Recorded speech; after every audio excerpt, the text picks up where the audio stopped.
अरविंद केजरीवाल ने उपराज्यपाल से 10 दिन का वक्त मांगा है सरकार बनाने के रवैये पर रुख साफ करने के लिए। और इस बीच केजरीवाल ने सोनिया गांधी, कांग्रेस हाईकमान, कांग्रेस अध्यक्ष को चिट्ठी लिखी है।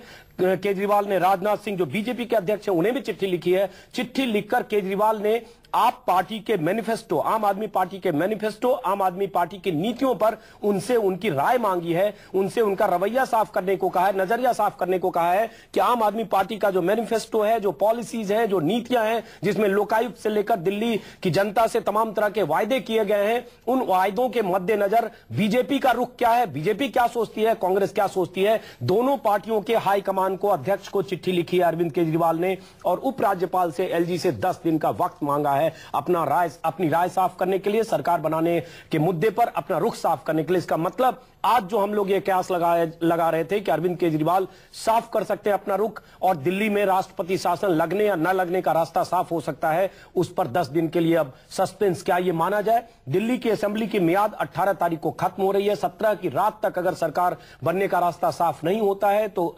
गवर्नर रूल हो सकता है दिल्ली में। लेकिन अब क्या विकल्प है, इस पर हम समझने की कोशिश करेंगे।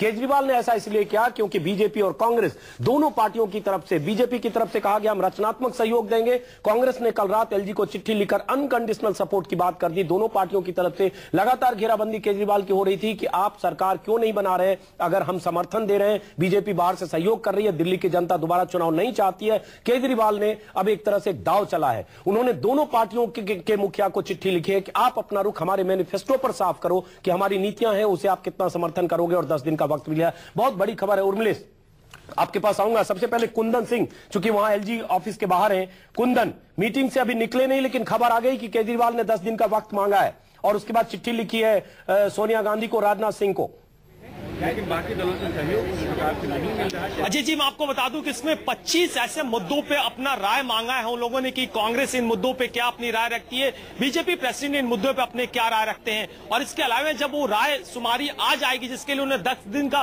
वक्त मांगा है एलजी से, इसके बाद उन मुद्दों पर रेफरेंडम कराना चाहते हैं कि आखिर वो दिल्ली की जनता उन मुद्दों से कितनी सहमत है, या वाकई उन मुद्दों को दिल्ली की जनता चाहती है या नहीं चाहती। मतलब साहब, अगर 10 दिन का टेन्योर बीतते बीतते जो दिल्ली में 18 तारीख का वक्त है वो गुजर जाएगा और मुद्दे फिर जीवित हो जाएंगे, जिन मुद्दों के आधार पे वो आगे की राजनीति करेंगे। हो सकता है कि 6 महीने बाद अगर चुनाव की स्थिति आती है तो फिर राजनीति करेंगे, लोकसभा के चुनाव में भी इन मुद्दों को लेकर राजनीति करेंगे। तो देर रात से जो डेवलपमेंट हुआ है, अर्ली मॉर्निंग, सुबह आते आते जो आप आदमी ने जो दाव खेला, जिसकी पहली शुरुआत आपने अरविंद यादव के ट्वीट से देख लिया, और इसके बाद करीब करीब स्थिति साफ हो चुकी है कि ये मीटिंग जो है बिल्कुल एक तरह से वो जो राजनीति की जा रही है कांग्रेस और बीजेपी और आपके बीच में एक दूसरे को घेरने की कोशिश है, उसी कुंदन, जो आपने कहा 25 मुद्दे हैं, उनमें से कुछ मुद्दे आप बता सकते हैं, कुछ जानकारी है स्पेसिफिक कि चिट्ठी लिखकर अरविंद केजरीवाल ने सोनिया गांधी और राजनाथ सिंह से किन मुद्दों पर उनका नजरिया साफ करने को कहा है?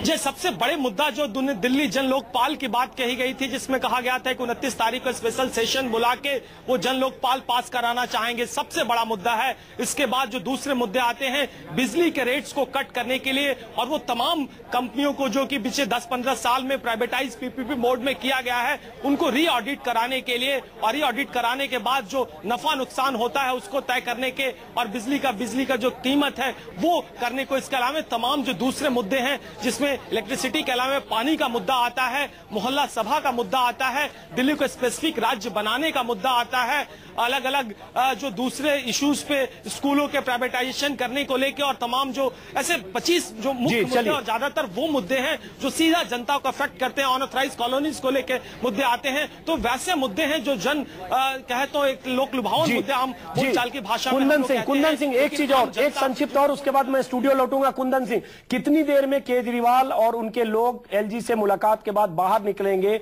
और अधिकृत तौर पर बताएंगे क्या बात हुई, क्या उनके इरादे हैं? मुझे लग रहा है सर आधे घंटे से ज्यादा का वक्त नहीं होना चाहिए, 11 बजे के करीब, उससे पहले वो मुलाकात करके बाहर निकलेंगे और उस वक्त फॉर्मली तौर पे उन दोनों पत्रों का भी जिक्र करेंगे जो उन्होंने कांग्रेस अध्यक्ष और राजनाथ सिंह को दिया है। चलिए कुंदन सिंह, जो एश्योरेंस मांगा है, कुंदन सिंह आप नजर बना रखे, हम दर्शकों को बता दें बहुत बड़ी खबर आ रही है। सस्पेंस पे फिलहाल जो सस्पेंस था कल से, उससे थोड़ा पर्दा उठा है। अरविंद केजरीवाल ने भी नाले पर दहला चला, एक दाव चला है। दोनों पार्टियां बीजेपी और कांग्रेस दाव पर दाव चल रही थी कि केजरीवाल को हम समर्थन दे रहे हैं, हम रचनात्मक सहयोग कर रहे हैं, अनकंडीशनल सपोर्ट कर रहे हैं, फिर केजरीवाल सरकार बनाने से क्यों डर रहे हैं, केजरीवाल क्यों गैर जिम्मेदाराना रवैया अख्तियार कर रहे हैं, क्यों केजरीवाल सरकार बनाने को तैयार नहीं हो रहे हैं। केजरीवाल ने आज उसका पलटवार किया, एक तरह से सोनिया गांधी और राजनाथ सिंह को चिट्ठी लिखकर कहा है कि हमारे मुद्दे, मैनिफेस्टो और वायदे हैं, उस पर आपका रवैया क्या है, पहले वो साफ करो, फिर हम बताएंगे हम क्या करेंगे, और 10 दिन का वक्त मांगा है सरकार से। उर्मिलेश, आपकी पहली प्रतिक्रिया, किस तरह से देखते हैं आप इसको? देखिए, लेफ्टिनेंट गवर्नर के यहाँ जो अभी मिलने जुलने की ये कवायद चल रही है, यह अभी एक राजनीति का नया दौर है। और जिस तरह चुनाव एक राजनीतिक तौर तरीके से केजरीवाल साहब ने लड़ा, उनकी पार्टी ने लड़ा और दूसरी पार्टियों ने, तो ये उसका एक्सटेंशन है। ये पूरी तरह राजनीति का एक तरह से अपने अपने जन समर्थन का सुदृढ़ीकरण, कंसोलिडेशन की एक स्ट्रेटेजी है। मैं समझता हूं कि बता दो, चूंकि जानकारी आ रही है, ये भी कहा जाए कि 10 दिन का जो वक्त मांगा है, 10 दिन में केजरीवाल जनता से, अपने वोटर से, दिल्ली की जनता से राय शुमारी करेंगे। क्योंकि ये बात एक कही जा रही है दोनों पार्टियों की तरफ से, दिल्ली की जनता पर चुनाव का बोझ डाल रहे हैं। जनता चाहती है कि आपको जिताया तो आप सरकार बनाने की पहल करिए। अब इन्होंने ये भी एक स्ट्रेटजी बनाई कि हम जनता से ही पूछेंगे कि जनता क्या चाहती है। क्या जनता चाहती है कि हम बीजेपी के रचनात्मक सहयोग और कांग्रेस के अनकंडीशनल सपोर्ट से सरकार बनाए? एग्जैक्टली, इसीलिए मैं कह रहा हूं कि ये राजनीति है और राजनीति का ही एक्सटेंशन है। जो चुनाव के दौरान हमने देखा, कांग्रेस बीजेपी दोनों समर्थन की मुद्रा अपना रही हैं, लेकिन लगातार वो हमले भी कर रही हैं आप पार्टी पर कि देखिए साहब, इनको सरकार बनाने का मौका है लेकिन सरकार नहीं बना रहे हैं। डेमोक्रेसी में बहुत बड़ी चीज होती है कि जो सरकार बनाना है, प्रशासन दिखाना है, आप लोगों को गवर्न करना है, जनता के लिए जो आपने वायदे किए उसको इंप्लीमेंट करना है। तो कुल मिलाकर वो ये चाहते हैं दोनों पार्टियां कि किसी तरह से केजरीवाल साहब की पार्टी जो 28 सीटें पाई और पहली बार चुनाव लड़कर, उसको बदनाम किया जाए कि देखिए साहब, सीटें तो पा गए लेकिन सरकार ही बना नहीं रहे,